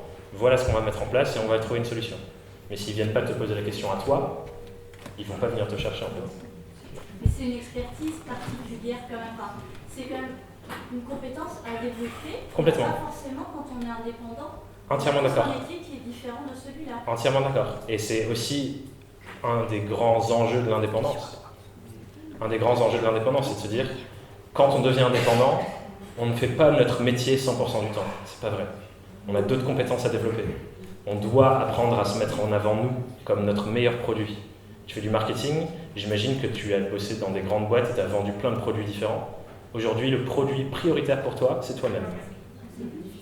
Et c'est le plus difficile, c'est clair, parce qu'on a peur de se mettre en avant, on a peur de parler de soi. Surtout en France, on n'a pas du tout envie de se mettre sur la scène et de se dire « Regardez, je suis super fort, ce que je fais, c'est génial ». Mais je vais retourner un peu la question.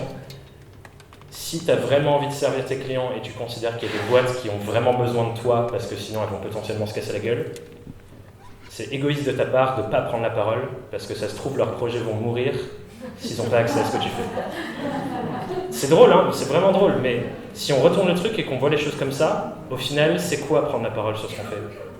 Moi, je suis convaincu qu'il y a des freelances, s'ils n'écoutent pas mon podcast, s'ils n'ont pas accès à ce que je fais, et qu'à un moment donné, je ne peux pas avoir une conversation d'1 heure avec eux, dans 3 ans, 2 ans, 1 mois, 2 mois, ils mettent la clé sous la porte, ils renoncent à leur rêve, ils redeviennent salariés toute leur vie.